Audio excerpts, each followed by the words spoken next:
డౌట్లు వేసారు, అందరికి సమాధానం చెప్పి కూర్చోబెట్టిన కాదనట్లా. రెండోది గుడ్డు వేసినప్పుడు అందరు నా మీదకి వచ్చారు, యాక్సెప్ట్ ఒప్పుకున్నా. వచ్చిన ప్రతి ఒక్కళ్ళు నన్ను అడిగారు కానీ యష్మిని ఎవరన్నా ప్రశ్నించారా? నన్ను ఒక్కడిని ఎందుకు ప్రశ్నించారు? మరి అది తప్పే కదా. తప్పు ఇద్దరం చేసినప్పుడు ఇద్దరిని ప్రశ్నించాలి. అరే తేజ నువ్వు చేసిన తప్పు, ఎస్ నేను చేసిన తప్పే ఒప్పేసుకున్నా. ఆ అమ్మాయిని ఒక్కళ్ళు కూడా వేలెత్తి చూపిలా, అమ్మ నువ్వు చేసిన తప్పు అని ఎవరల్లా.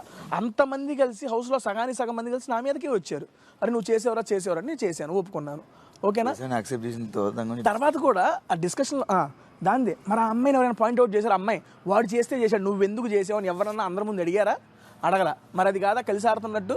నాకు రెండోది నేను ఫేస్ చేసింది అది. మూడోది నామినేషన్ అప్పుడు నిఖిల్ నాది జరుగుతున్నప్పుడు పృథ్వీ ఇన్వాల్వ్ అయ్యాడు. అండ్ నిఖిల్ అక్కడ ఏం చేశాడు, పృథ్వీ దాంతో కంపేర్ చేసి నువ్వు లాస్ట్ టైము ఇలా డిస్రెస్పెక్ట్ అన్నావు, అటువంటిది నువ్వు దీన్ని ఎలా చేస్తావు అనేది భావన మనోడు వ్యక్తపరిచాడు. అంతలోకి మళ్ళీ నేను యష్మిని అడిగా, అమ్మాయి ఏందమ్మా అంటే నేను గుడ్డేసేవాడిని నాకు తెలియదు అందే. అప్పుడు మరి అలా తెలియదు అని ఎట్లా అంటారు? గుడ్డేసింది నా అమ్మాయి, నామినేషన్ ప్రాజెక్ట్. ఇప్పుడు నువ్వు నేను మాట్లాడుకుంటున్నావు, మన ఇద్దరికి ఒక డౌట్ వచ్చింది. గౌతమ్ దేవ్ అంటే అరే చెప్తే వాడు పాయింట్ చెప్పాలి కదా, వాడు పాయింట్ దాచేస్తాడంటే అది మీకు సపోర్ట్ కింద లెక్కే కదా.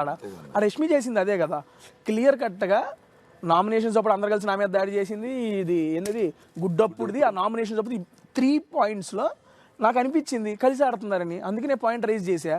అండ్ ఇంకోటి జైలు నామినేషన్స్ అప్పుడు వాళ్ళందరూ కీ పట్టుకొని ఏం చేశారన్నా, కీ పట్టుకుని క్లియర్గా నాకు పేరునే చెప్పింది కదా, మా వాళ్ళని మేము సేవ్ చేసుకోవాలి కాబట్టి వేరే ఆప్షన్ నాకు ఉన్న తేజ నువ్వే సిగ్గు ఏది ఓపెన్గా సిగ్గు లేకుండా చెబుతున్నాను నువ్వే అని చెప్పి ఓపెన్గా చెప్పింది మా వాళ్ళని సేవ్ చేసుకోవాలి అని.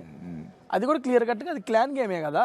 అంటే నిన్న ఎందుకు మనోడు ఎవరు నిఖిల్ అను గౌతమ్ దాంట్లో నేను ఎందుకు మాట్లాడానంటే, పృథ్వీ నా నామినేషన్ అప్పుడు విష్ణుప్రియ అప్పుడు మీరు ఎందుకు మాట్లాడారంటే మేము టీమ్గా మాట్లాడామయ్యా అన్నారు. జైలప్పుడు కూడా ఎందుకంటే విష్ణుప్రియ మొత్తం అనుకున్న అన్ని మార్చేసింది.